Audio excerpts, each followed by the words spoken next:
Com alegria que nós nos reencontramos mais uma vez. E com maior alegria ainda que mais uma vez nós vamos nos debruçar sobre a palavra de Deus e vamos ouvir o que Deus tem a falar aos nossos corações. Quero convidá-los a que abramos as nossas Bíblias no livro de Gênesis, no capítulo 32. Nós leremos os versos 22 a 30. Gênesis 32, 22 a 30. O texto diz assim: Levantou-se naquela mesma noite, tomou suas 2 mulheres, suas 2 servas e seus 11 filhos e transpôs o val de Jaboque. Tomou-os e fê-los passar o ribeiro. Fez passar tudo o que lhe pertencia, ficando ele só. E lutava com ele um homem até o romper do dia. Vendo este que não podia com ele, tocou-lhe na articulação da coxa e deslocou-lhe a junta da coxa de Jacó. Disse este: Deixa-me ir, pois já rompe o dia. Respondeu Jacó: Não te deixarei ir se me não abençoares. E perguntou-lhe, pois, como te chamas? Ele respondeu: Jacó. Então disse: Já não te chamarás Jacó, e sim Israel, pois como príncipe lutaste com Deus e com os homens e prevaleceste. Tornou Jacó: Dize, rogo-te, como te chamas? E respondeu ele: Por que perguntas pelo meu nome? E o abençoou ali. E àquele lugar chamou Jacó Peniel, pois disse: Vi a Deus face a face, e a minha vida foi salva. Vi a Deus face a face, e a minha vida foi salva. Todos nós conhecemos a história bíblica de Esaú e de Jacó. Trata-se de uma verdadeira saga bíblica. Concebidos como irmãos gêmeos, o nascimento deles foi marcado por um detalhe revelador. Jacó nasceu grudado a Esaú, pegando-o pelo calcanhar. Cresceram. Esaú vendeu o seu direito de primogenitura. Jacó roubou a bênção do irmão. Logrou seu pai, fugiu de casa, constituiu sua família, prosperou, fez riqueza, mas algo faltava. Havia uma pendência com o seu irmão que havia ficado para trás e era preciso resolvê-la. Decidiu voltar para sua terra, enfrentar o seu irmão e recomeçar a vida. No Val do Jaboque, teve um momento decisivo de sua vida. Ali nasceu um novo homem. É disso que eu quero falar. Eu não quero falar da luta de Jacó com seu irmão Esaú, mas da luta que Jacó travou consigo mesmo. Jacó estava em guerra com ele mesmo. Jacó estava prestes a voltar para casa depois de anos de ausência. E ele esperava ver o seu irmão Esaú depois de 20 anos, mas não sabe qual será a reação do irmão. Por isso, ele se coloca diante de Deus e ora: Senhor, já fizeste por mim muito mais do que eu poderia esperar. Eu nada tenho para te dar em troca, e tudo o que eu posso dizer é que eu estou voltando para ti porque eu preciso de ti.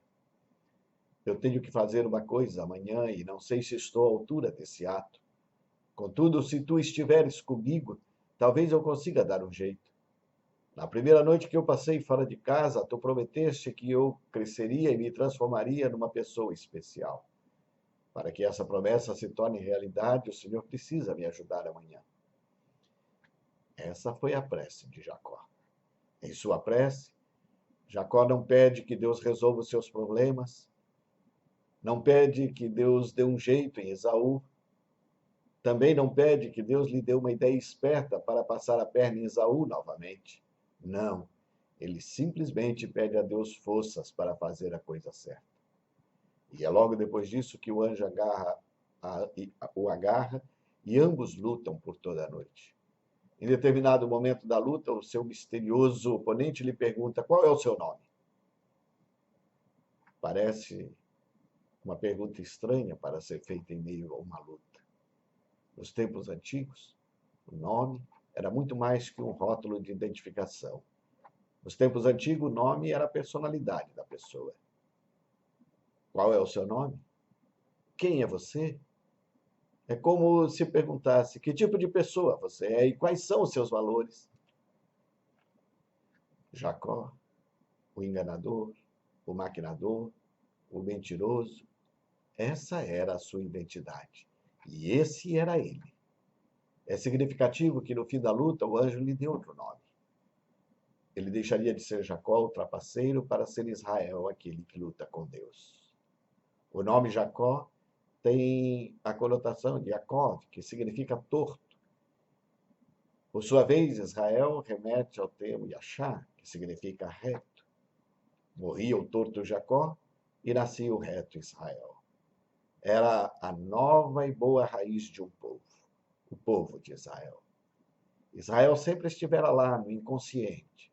Israel sempre estivera lá no profundo, sufocado por Jacó.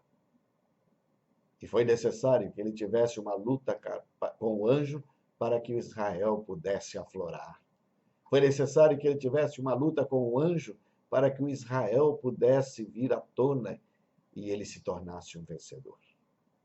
A luta se dá entre a parte dele que vence através da esperteza e da fraude e a parte dele que se sente intimidada por Deus e que vence pela virtude, que vence pela bondade, que vence pela justiça.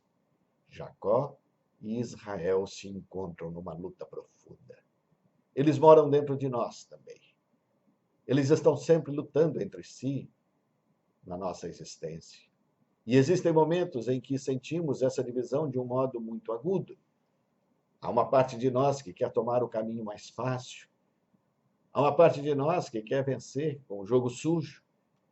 Mas há uma outra parte que insiste em seguir o trajeto mais difícil e fazer as coisas todas corretas. Há momentos em que o bom samaritano dentro de nós quer parar e acudir o caído à beira da estrada, e às vezes o sacerdote fala muito mais alto e nós passamos ao largo da miséria humana. Esse é um lado escuro e doloroso da condição humana. Quem somos nós? Somos bons e puros até que as circunstâncias comprometam a nossa bondade? Ou somos naturalmente fracos e mentirosos, necessitando de uma consciência, de uma autoridade que nos mantenha na linha? Eu diria que nós somos as duas coisas. Todo ser humano possui tendências boas e más. Todo ser humano possui impulsos altruístas e egoístas. Todo ser humano possui desejos de ser verdadeiro e a tentação de mentir. Essas forças estão sempre em constante tensão dentro de nós, como um Jacó contra Israel, ou Israel contra Jacó. E é dessa mesma e terrível luta que Paulo está falando quando ele escreve aos Romanos, no capítulo 7. Porque o bem que eu quero eu não faço, mas o mal que eu não quero, este eu pratico. Então, ao querer fazer o bem, eu encontro a lei que o mal reside em mim. Desventurado homem que sou, diz o apóstolo Paulo. E é essa mesma contradição da antropologia bíblica que está colocada de forma magistral na literatura universal, na famosa história do médico e do monstro. O médico e o monstro, romance de Robert Louis Stevenson. Henry Jekyll é um ilustre médico londrino, socialmente importante, respeitado, querido por todos. E exatamente por ser bom, ele vai ficando confuso por causa dos sentimentos de raiva e agressividade que estão aflorando dentro dele. E ele se pergunta: de onde vêm esses sentimentos? Será que fazem parte dele ou serão um elemento estranho dentro dele? Como era um químico muito hábil, ele preparava uma fórmula para tentar isolar o impulso para o mal, para tentar bani-lo de uma vez por todas e assim melhorar toda a humanidade. Jack bebe a poção e transforma-se em outra pessoa, em um ser que ele chama de Edward Hyde. A aparência de Hyde é feia. A sua alma mais horrenda ainda. É a personificação do mal. Jekyll conseguiu dividir-se em duas pessoas. Uma totalmente boa e outra totalmente má. Hyde assusta as pessoas, atropela uma menina, espanca um homem até matá-lo por causa de uma leve desconsideração. Jekyll precisa tomar uma segunda dose do remédio para voltar a ser ele mesmo. E para seu desgosto, no entanto, ele descobriu que, enquanto viveu como Hyde, ele gostou de ser perverso. Ele sentiu o prazer da sua agressividade. Jekyll, então, passa a esperar com prazer a possibilidade de ser Hyde novamente. Jekyll anseia por Hyde como um drogado anseia por nova dose.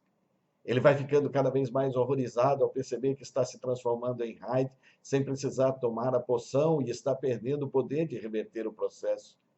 E para isso ele precisa tomar uma dose dupla, uma dose tripla. E a única saída que Jekyll encontra para escapar dessa desgraça é o suicídio. O conto, publicado em 1886, faz parte de uma longa série de histórias que nos advertem das consequências que podem ocorrer quando nós, os seres humanos arrogantes, esquecemos as nossas próprias limitações. A história do médico e o monstro nos mostra que o impulso para o mal é uma parte tão íntima de cada um de nós que não podemos removê-la. É uma parte tão íntima de cada um de nós que não podemos isolá-la sem nos prejudicar drasticamente durante o processo. Seria como se nós pedíssemos a um neurocirurgião que extirpasse as partes do nosso cérebro que dão origem aos maus pensamentos sem causar dano ao restante. Há também uma antiga lenda judaica que mostra essa mesma verdade sobre a nossa humanidade. E nessa visão judaica tradicional do ser humano, Deus planta em cada um de nós algo chamado Yetzer Hara, ou seja, o princípio egoísta, a vontade de ser egoísta. Ele é inerente à nossa condição de ser humano. Ele é a parte que torna o egoísmo possível, mas não inevitável. O esforço para sermos bons geralmente é descrito como a luta para dominar o Yetzer Hara. Conta a lenda que, certo dia, as pessoas capturaram o Yetzer Hara e o prenderam. Elas celebraram sua conquista dizendo: daqui para frente a vida vai ser um paraíso, porque não existirá mais o mal, não existirá mais a mentira, não existirá mais o roubo. Mas no dia seguinte, ninguém abriu a loja para fazer negócios. Ninguém foi namorar, ninguém se casou, ninguém foi trabalhar, nenhum bebê foi concebido. As pessoas ficaram constrangidas ao perceber que um grande número das atividades que faziam parte da sua vida normal e das quais elas gostavam e dependiam continham um elemento do egoísmo. E então, concluíram que sem uma pequena quantidade de egoísmo, o mundo não poderia seguir em frente. Em outras palavras, isso é parte de nós. É uma parte problemática, porém é uma parte essencial. E assim, as pessoas resolveram libertar o Yetzer Hara do cativeiro e retornaram à rotina com ele. Nós não podemos ser pessoas completas sem lutar com os nossos demônios. Nós não podemos ser pessoas completas sem lutar também com o nosso anjo. Há uma história do caboclo muito interessante e eu gostaria de lembrá-la neste momento. Um indivíduo chegou a uma rinha de briga de galo. E ele queria apostar, mas ele não tinha nenhuma informação. E ele viu dois galos que iam brigar, um era preto e o outro era branco. E então ele arriscou perguntar para um caboclo que estava sentado ao lado e dirigiu-se a ele e perguntou: qual é o bom dos dois? E o caboclo olhou e respondeu: o bom mesmo é o branco. O interessado apostou no galo branco e começou a luta. Não demorou muito e o galo preto liquidou o galo branco. Contrariado, o apostador dirigiu-se ao caboclo e perguntou: mas o senhor disse que o bom era o branco? Olha, o senhor perguntou qual era o bom. E o bom era o branco, porque o ruim mesmo é o preto. Esse, sim, é bom de briga. Isso nos remete à história de um cacique índio que descrevia suas lutas interiores usando a imagem de animais. E esse cacique dizia que há dois cães dentro de mim. Um deles é mau e desprezível e o outro é bom. O cão mau briga o tempo todo com o cão bom. Alguém lhe pergunta qual dos dois costuma vencer. Então, após refletir por um momento, ele responde: aquele que eu alimentar mais. Quem vencerá? Jacó ou Israel? Aquele que nós alimentarmos mais. No texto do Antigo Testamento, foi preciso um anjo para revelar a Israel que habitava em Jacó. No Novo Testamento, nós não precisamos mais de anjo, porque nós temos a Cristo. Cristo veio para mostrar. Cristo veio para revelar a nova criatura que mora em nós e que precisa nascer. E assim como Israel nasceu de Jacó, Paulo nasceu de Saulo, um foi revelado na luta contra o anjo, o outro foi revelado na luta contra Cristo. E é por isso que Paulo diz: não sou eu mais que vive, mas Cristo é quem vive em mim. É possível uma nova vida. É possível uma nova criatura. É possível transcender o viver segundo a carne pelo viver segundo o Espírito. Mas para que isso aconteça, será preciso que tomemos a mais maravilhosa e milagrosa de todas as poções que a humanidade já conheceu. Será necessário que tomemos uma poção da maravilhosa graça de Jesus. Essa é a poção que tomamos quando comemos o pão e bebemos o vinho. Quando obedecemos o apelo de Jesus, façam isso em memória de mim, porque ao fazermos assim, nós estamos nos apropriando da graça e da misericórdia de Deus. A Ele toda honra, toda glória e todo louvor. Amém.